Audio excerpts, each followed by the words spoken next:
Hi, very glad to see you on the channel. Before you start listening to the story, write in the comments whether you like the voice on the video.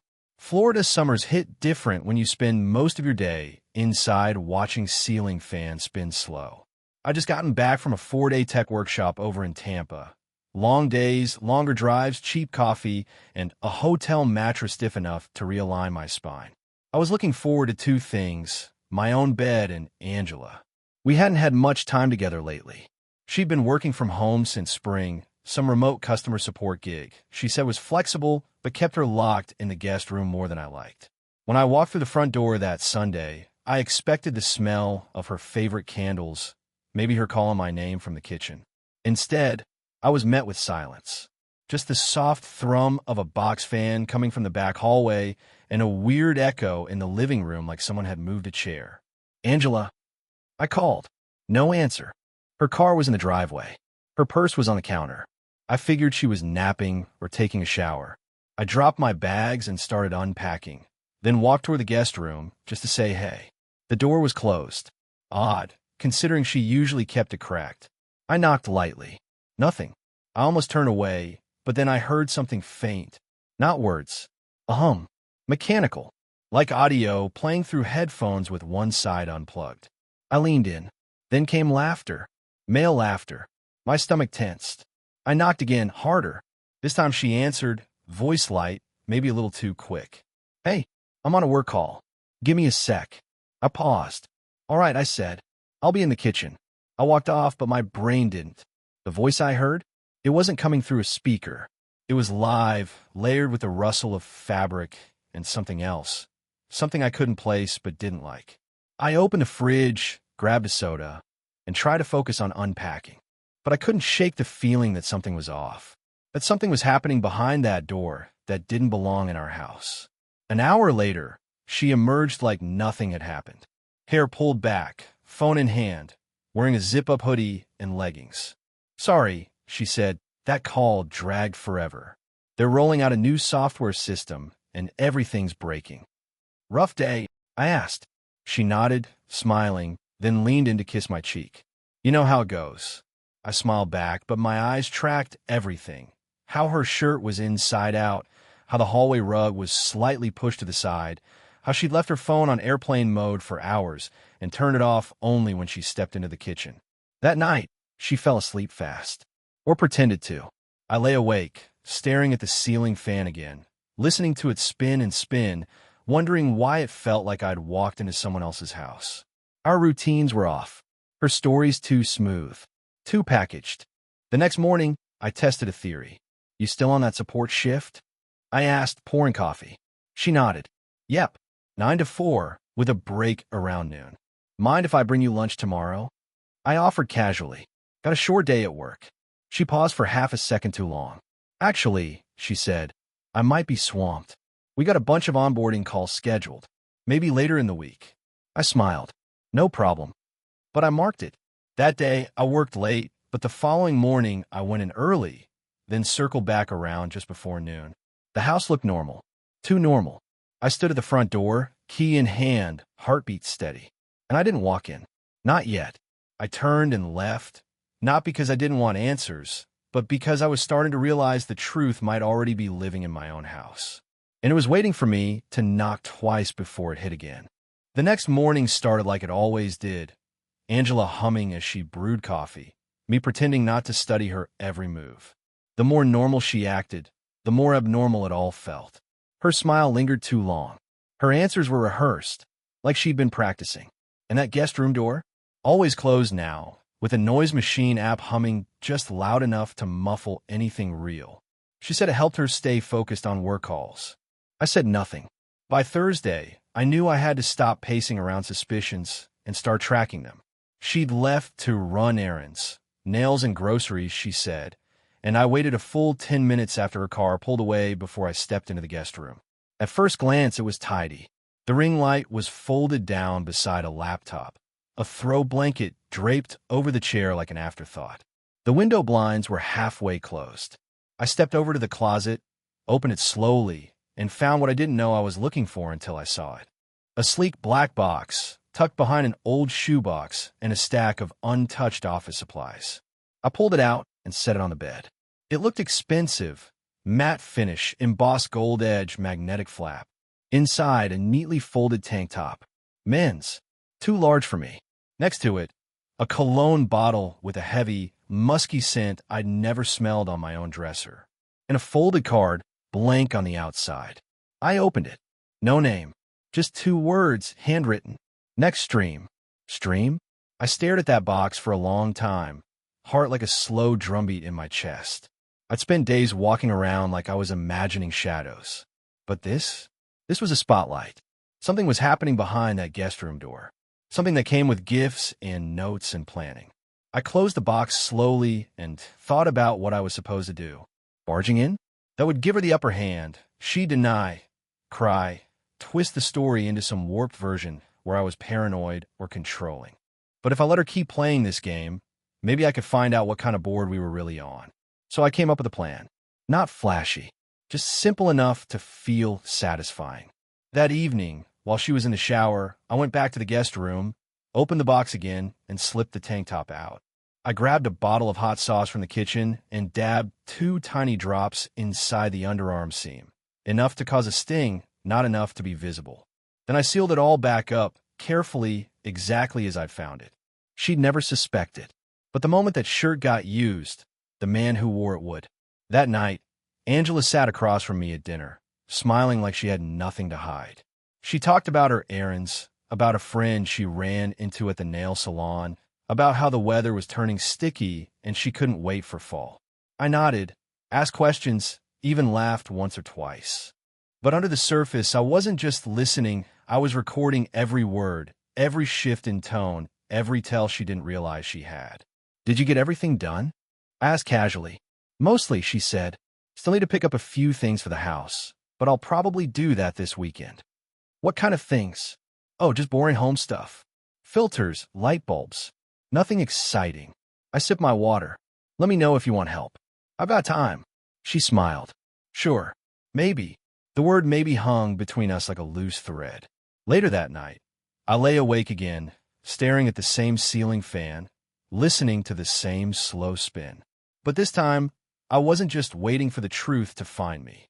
I'd already found the first piece, and now I was ready to follow the rest, quietly, carefully, until there was nothing left to hide. The thing about suspicion is that once it plants itself in your mind, it doesn't grow in a straight line. It twists, doubles back, takes root in places you didn't even know existed. By Monday, I was watching Angela like she was a puzzle I couldn't finish. Her schedule didn't shift much, still locked in the guest room for hours at a time, still claiming customer complaints and long software trainings. But there were cracks. She kept her phone screen tilted away from me now, turned it face down even when we were alone in the living room. Her laptop, which used to live on the coffee table at night, now disappeared with her when she shut the door. That afternoon, I left work early without telling her. Said we had inventory backups, which wasn't a lie, just not urgent. I pulled into the neighborhood around 2:15, parked 3 houses down, and walked the sidewalk like a neighbor out for a jog. As I rounded the corner, I saw a white Honda parked at the end of our drive. Didn't recognize it. I kept walking. Didn't pause, didn't stare. Just filed away and looped around the next block. By the time I got back 10 minutes later, the car was gone. Angela never mentioned it. The next day, I did the same thing.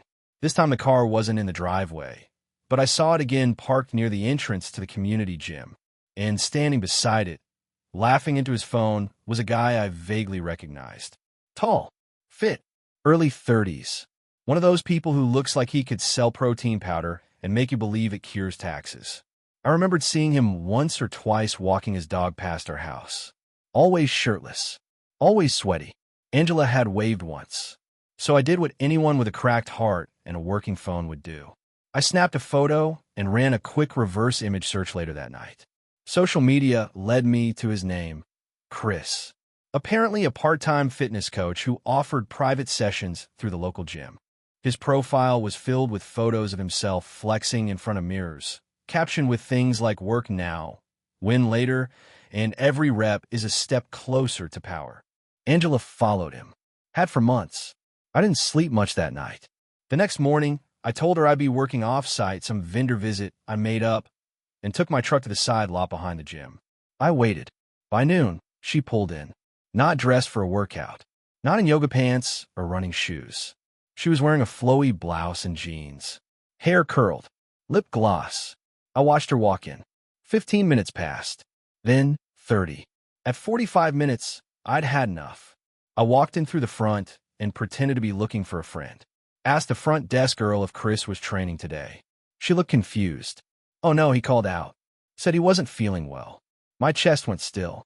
I laughed fast. Angela came home that evening and said traffic had been a nightmare. That her store run turned into an errand maze. I nodded. Pick up anything good? Just basics, she said. She walked away like she hadn't just lied straight to my face.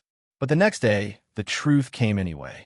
A package arrived, box wrapped tight, no return label. She didn't know I'd seen it left on the porch.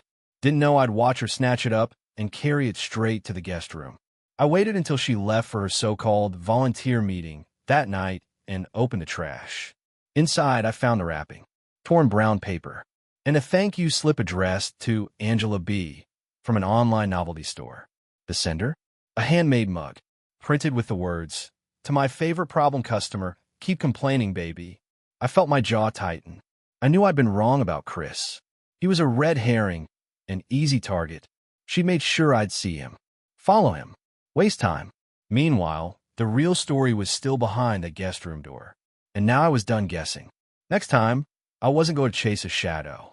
I was going to walk straight into the light and find out what she was hiding. I stopped guessing and started watching smarter. The Chris detour had wasted a week, but I wasn't angry at myself. I was adjusting. Angela wanted me chasing ghosts while she built something behind a locked door. So I changed my strategy. Instead of chasing what she was doing outside the house, I turned my focus to what she was doing inside it. The guest room had become her command center. Door always closed, headphones in, phone on Do Not Disturb.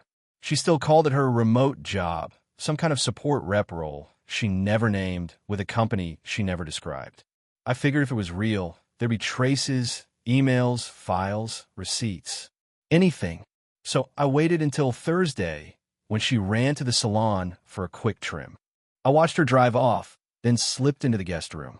I didn't touch the camera setup. I'd seen the folded ring light and a tripod by the desk more than once and assumed it was for Zoom meetings. But now I wasn't so sure. Her laptop was closed, but not powered down. I tapped the touchpad, and the screen lit up. It was locked, but not with a password I didn't know. I tried her birthday. No luck. Our anniversary. Still nothing. Then I tried something dumb. The name of her favorite dog growing up. It opened. Her desktop was too clean. Only a few folders. One was labeled Work Docs. I opened it, and inside was nothing but one spreadsheet. A list of names, numbers, dates, and what looked like usernames. None of them were familiar. I opened the browser and checked her history. That's when the truth started leaking out. Dozens of visits to a streaming platform I'd never heard of. The links were coded, nothing obvious, but the timestamps matched her work sessions perfectly. I clicked one. It asked for login credentials. I backed out. Then I noticed a bookmark tucked in a subfolder under Utilities. I opened it, and it auto-filled a user portal labeled Session Manager. The name on the account? Angel Amber. The profile photo was a blurred silhouette. I clicked the dashboard, but it kicked me back out. Session expired. I closed the laptop and walked away, trying to keep my breathing steady. I wasn't sure what I'd found, but it wasn't customer service. Not unless customer service now included usernames like FlexKing91 and Motel Maverick.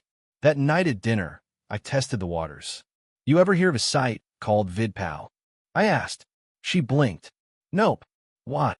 Coworker mentioned it. Said his wife streams yoga classes on there. She shrugged. Never heard of it. Too fast. Too smooth. I smiled and nodded like I believed her. But I didn't. I went to bed with a knot in my stomach and a plan forming in the back of my mind. Friday, I set up a decoy. Created a dummy account using a name that sounded vaguely flirtatious but harmless. I browsed the site Angela had bookmarked until I found a familiar username. Angel Amber was live in 20 minutes. The profile picture was different now, more suggestive, a half-face shot with heavy filters, but I knew the shape of her jaw, the curve of her mouth. It was Angela. She didn't speak during the preview, just typed responses, flirted, teased, acted like she didn't have a husband sitting 2 rooms away from her, watching her pretend to be someone else. I clicked out. I didn't need to see more. Not yet. Saturday morning, I told her I'd be helping a friend install a new router. Said I'd be gone a few hours. She kissed me goodbye, asked me to grab milk on the way back. I said sure. Then I drove to a coffee shop a mile away and logged back into the site. She was online again. But this time, she wasn't alone on camera. A man stepped in a frame, broad-shouldered, blurry at first. He leaned into her space like he belonged there. And she laughed, muted but unmistakable. I paused the stream, sat there with my hands around my coffee cup until the heat bled through and burned. So this was it. She wasn't just lying. She was building a double life in our home, using our electricity behind a door I bought and painted myself. I didn't storm back, didn't call, didn't even message. I just watched and waited because now I knew what she was doing. And soon, I'd find out who he was.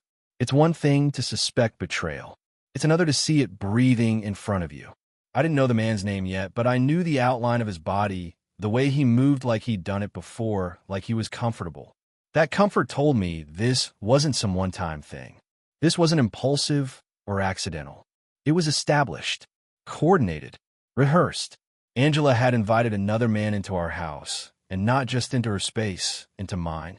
Into a room I painted, wired, and outfitted with her desk when she said she wanted a home office. All those nights, I heard muffled laughter and shrugged it off as customer calls. All those times she came out looking flushed and said she was just stressed from work. It had all been cover. That Sunday morning, I watched her stir creamer into her coffee like nothing had shifted. She was barefoot, humming under her breath, scrolling her phone. "Did you sleep okay?" she asked me. I nodded. "Fine. You?" She smiled. "Yeah." Passed out the second my head hit the pillow. I looked at her over the rim of my cup and wondered if she could hear the rage starting to tap against the inside of my skull. I needed more than just a face on a screen. I needed a name, a record, proof that couldn't be explained away. So I started checking the home router logs. I knew I'd navigate the admin page, had set it up myself. What I didn't expect was how many separate devices had connected over the past week. One, labeled iPhone number. Another, unnamed. Android. Generic. It had popped on and off the network for short windows, 15 minutes here, 20 there, always during her office hours. That's when I knew. He wasn't streaming in from somewhere else. He was here, inside our house. I didn't know how. Maybe the garage door keypad. Maybe the side gate. But however he was slipping in, Angela had made a path for him.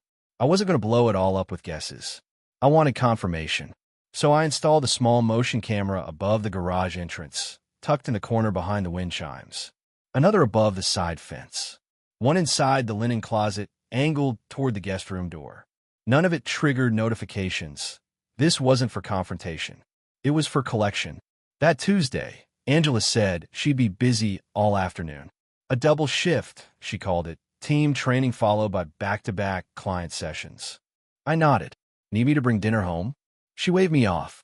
I'll snack later. I waited until she booted up her laptop, turned on her noise machine, and settled into her bubble. Then I quietly left through the front, circled around the block, and parked behind the church on the next street over. I logged into the camera feeds from my phone, heart thudding like a slow drum. For 15 minutes, nothing moved. Then at 12:47, I saw him. He entered from the side gate. Hood pulled up, gym bag slung over one shoulder. Walked straight into the house using the garage keypad. I tapped over to the second camera, watched the door to the guest room open, then close behind him. I stared at the timestamp. 12:49 p.m. And just like that, it was official. She wasn't just cheating. She was scheduling it. I sat in that truck, fists clenched on the wheel, and told myself to breathe. I didn't want to scream. I wanted strategy. Revenge wasn't a fire. It was a blueprint. And now I had the plans. I waited one more hour. Then I drove home slowly, like I hadn't just watched my marriage rot in real time. I parked in the driveway, went inside, and called through the hallway. "Babe?" I think I left my keys in the guest room last week. You mind if I check real quick?" There was a beat of silence. Then her voice, tight, higher-pitched, called back, I'm actually in the middle of a call right now." I walked anyway, hand on the doorknob, heart pounding. I turned it gently. The door was locked. That was all I needed. Not to barge in, but to know. She'd locked it because someone was in there who wasn't supposed to be. And I was about to find out exactly who it was and record every second of it. The sound of a locked door should never echo as loud as it did that day. I stood in front of it longer than I should have, hand still on the knob, heartbeat in my ears. I didn't knock. I didn't shout. I turned and walked back down the hall like I had every intention of respecting her call. But inside, something had shifted. The moment that lock turned, so did the balance of power. She thought she was protecting a secret. What she didn't know was I already had everything I needed. I had video. I had timestamps. I had a man's back profile walking into my house like it was his. I just didn't have his face yet. That evening, I didn't mention a thing. I ate dinner, asked about her day, nodded when she said she was exhausted from nonstop calls. She claimed her throat was sore. I almost laughed. Instead, I offered her tea. "You've been working so hard," I said. "You deserve a break." She smiled, maybe even relieved that I hadn't pried. That's what happens when people lie for long enough. They stop expecting to be caught. They think they've won. But I wasn't done. The next morning, I added a fourth camera, this one hidden in a vent above the hallway. Just low enough to catch the guest room door when it opened. Just wide enough to see who walked in. I synced it with the rest, double-checked the settings, and then waited. I didn't have to wait long.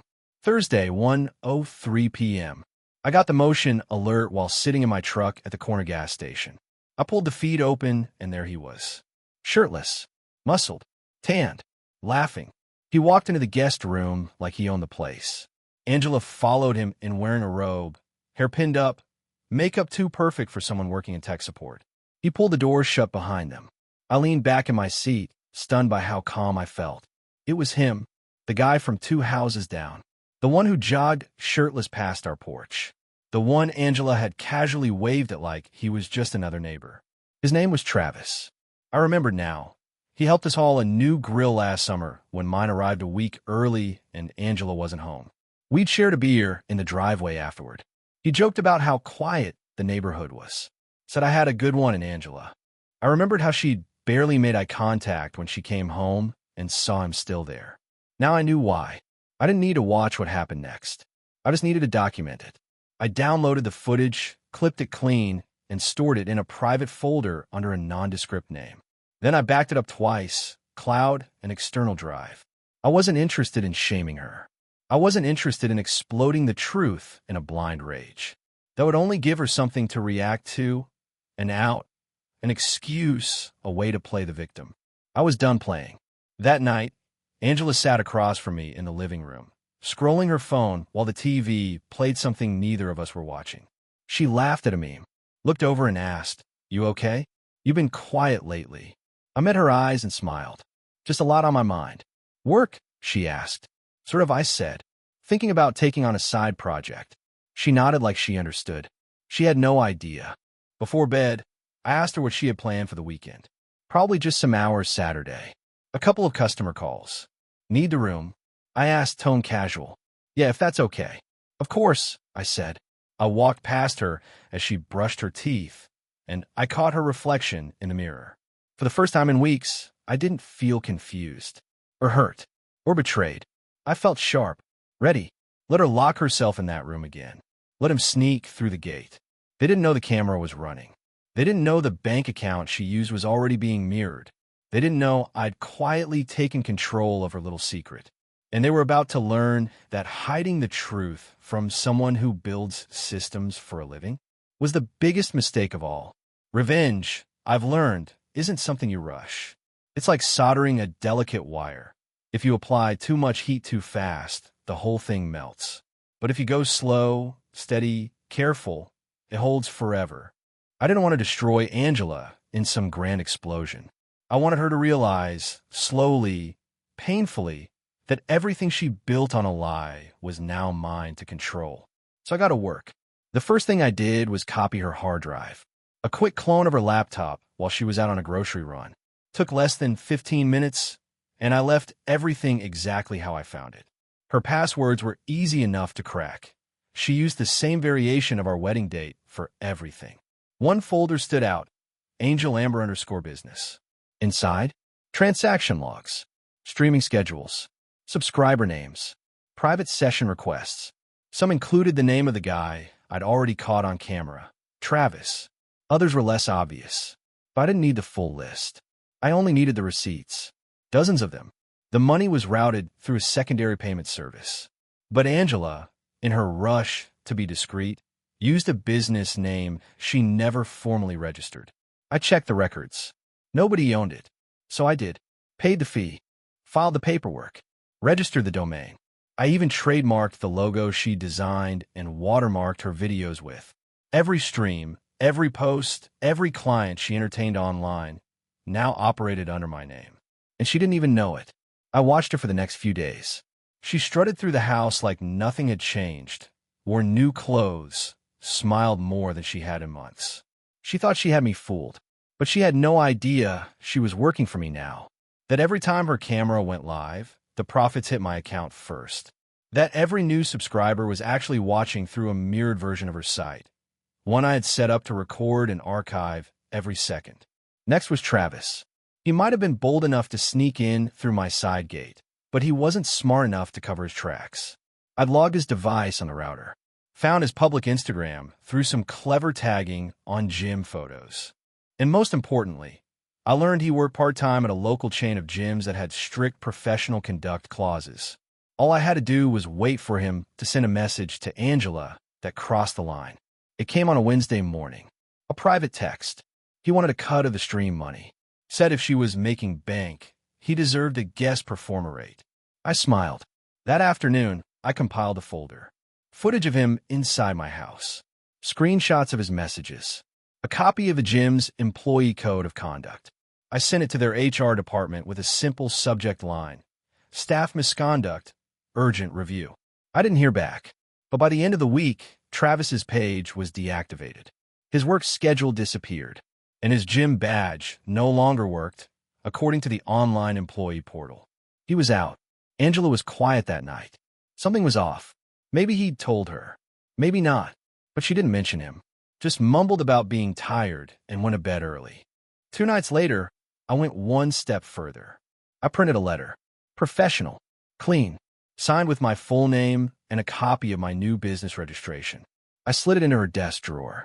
I knew she'd find it when she prepped for her next stream. That morning, she looked pale.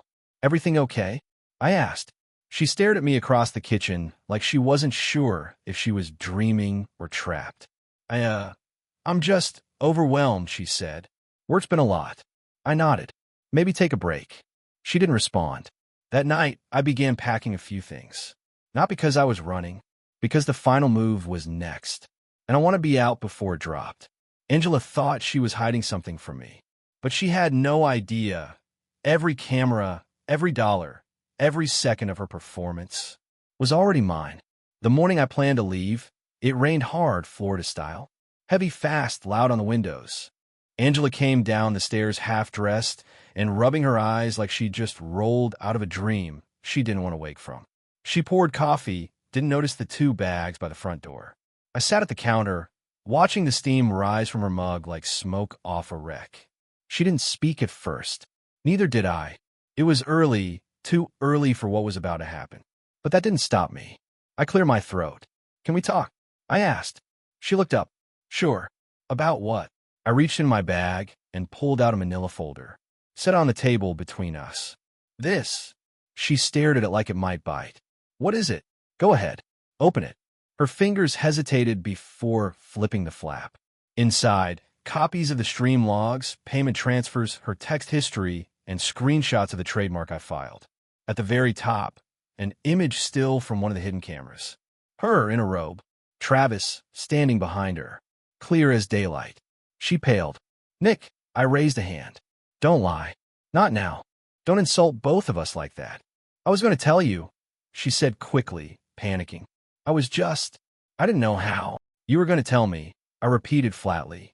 Before or after you asked Travis for a revenue split? Her mouth opened, but no words came. On everything now, I said, voice calm. The site, the account, the name. You gave me the keys without even realizing it. I thought you were helping. I was. She tried to speak again, but this time it came out as a desperate whisper. Please, Nick, don't do this. It was stupid, I know, but I didn't think it would go this far. You didn't think you'd get caught. She gripped the counter, eyes wet now. I was lonely. You were always working, always distracted. I felt invisible. I stood up, walked around the island slowly, and stopped inches from her. You didn't feel invisible. You felt bored. There's a difference. She dropped her head into her hands. I made a mistake. I'll fix it. We can fix this. I took a deep breath. No, you can't. But I love you, she cried, reaching for my arm. I stepped back. You love the version of me that didn't notice. The one you could lie to. That guy's gone. What are you saying? I'm saying I'm done. I already moved the money. I already booked a short-term lease. You can keep the house for now. But everything else? You lost at the moment you chose strangers on the internet over your husband. She blinked hard, mouth trembling. Please, Nick, don't leave me like this. You left me a long time ago, I said. I'm just returning the favor. She followed me to the door, begging, bargaining, shifting from tears to blame. But none of it landed.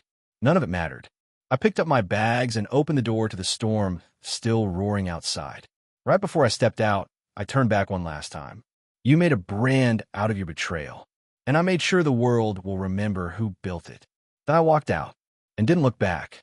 The first morning in my new place, I woke up to silence. Not the tense, waiting to be broken kind that used to live between Angela and me, but real silence. Peaceful. A soft hum from the ceiling fan. Rain ticking against the window like a slow metronome. I sat up in bed and looked around the space. A modest two-bedroom above a corner bookstore, with floors that creaked, a small balcony that overlooked a quiet street. Nothing fancy, but it was mine. No shared lies in the walls. No hidden accounts or secret cameras. Just me, a few suitcases, and a clean start. It took a few weeks to settle in. I worked mornings at the repair shop, then late nights on the side hustle I'd taken back from Angela. Without her videos, the page traffic dipped, but I wasn't in it for the cash anymore. I archived the content, took it off public search, sent takedown requests to mirror sites, cleaned up the mess, not for her but for me. There was something satisfying about watching the digital trail go quiet, knowing the machine she built on lies no longer had fuel. Angela tried calling.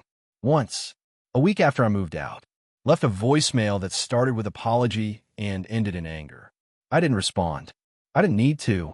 She knew the door was closed. And every week that passed without a word from me was its own kind of message. Word around the neighborhood traveled fast. I didn't tell anyone, but people talk, especially when someone like Travis disappears from the local gym circuit and Angela suddenly stops showing up at HOA events. Her face lost that shine. I saw her once at the grocery store. She caught my eye, froze like a deer in headlights, and tried to smile. I just nodded and kept walking. That's what real endings look like. No explosions, no speeches, just silence and steps forward. What surprised me most was how light I started to feel. I reconnected with old friends, ones I'd drifted from during the quiet unraveling of our marriage. Grabbed drinks with coworkers. Took a weekend trip alone up the coast, no destination in mind. Just me, the road, and hours to remember who I was before all of this. Before the secrets and gaslighting. Before I questioned my own instincts to protect someone who was playing a different game entirely. I didn't jump into anything new. No flings. No forced smiles. I focused on rebuilding, not just my routines, but my sense of self. And little by little, things started to fit again. I picked up my guitar, dusted off the strings. Started sketching in the mornings before work. There was no audience. No platform. Just the quiet satisfaction of doing something because I wanted to, not because it served someone else's performance. Eventually, the past stopped being a weight. It became a reference point. A scar, not a wound. One evening, I was locking up the shop when a customer came back to grab her phone. She smiled, said thanks, then lingered a moment longer than necessary. You ever do house calls? She asked. Only for regulars, I joked. We talked for a few minutes, light, easy. She was new in town, ran a small event business, like local coffee shops, and had a bad habit of overcharging her phone overnight. I didn't ask her out, not that night, but I thought about it on the drive home. And the next time she came in, I remembered her name. That's the thing about starting over. It's not a leap. It's 1,000 small choices. A morning where you don't look at your phone first. A night you don't think about who isn't calling. A weekend where you choose quiet over closure. I didn't need to erase what happened. I just had to outgrow it. And that's exactly what I did.